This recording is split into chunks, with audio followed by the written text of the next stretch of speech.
10 December કયો દિવસ હોય? માનવ હક દિવસ અથવા તો માનવ અધિકાર દિવસ 10 ડિસેમ્બરને કહેવામાં આવે છે. પછી બંધારણનો આત્મા કોને કહે છે? તો આમુખને બંધારણનો આત્મા કહે છે. ખાસ યાદ રાખજો મિત્રો, આ પ્રશ્ન પૂછાશે કે બંધારણનો આત્મા કોને કહેવાય? તો બંધારણનો આત્મા આમુખને કહેવાય છે. પછીનો પ્રશ્ન મિત્રો, આપણા દેશમાં કેટલા વર્ષે ચૂંટણી થાય? આપણા દેશમાં 5 વર્ષે ચૂંટણી થાય છે. આપણા દેશમાં કેટલા વર્ષે ચૂંટણી થાય? 5 વર્ષે ચૂંટણી થાય છે.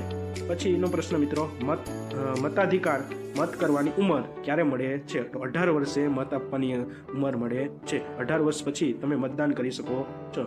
ભારત કેવો દેશ છે? તો ભારત લોકશાહી દેશ છે અને બિનસાંપ્રદાયિક દેશ છે. ભારત કેવો દેશ છે? લોકશાહી અને બિનસાંપ્રદાયિક. સંઘ સરકાર બીજા કયા નામે ઓળખાય છે? તો સંઘ સરકાર બીજા કયા નામે ઓળખાય છે મિત્રો? તો સંઘ સરકાર કેન્દ્ર સરકારના નામે ઓળખાય છે. પછીનો પ્રશ્ન મિત્રો, સંઘીય શાસન વ્યવસ્થામાં 2 ભાગ કયા કયા છે? સંઘીય શાસન વ્યવસ્થામાં 2 ભાગ છે.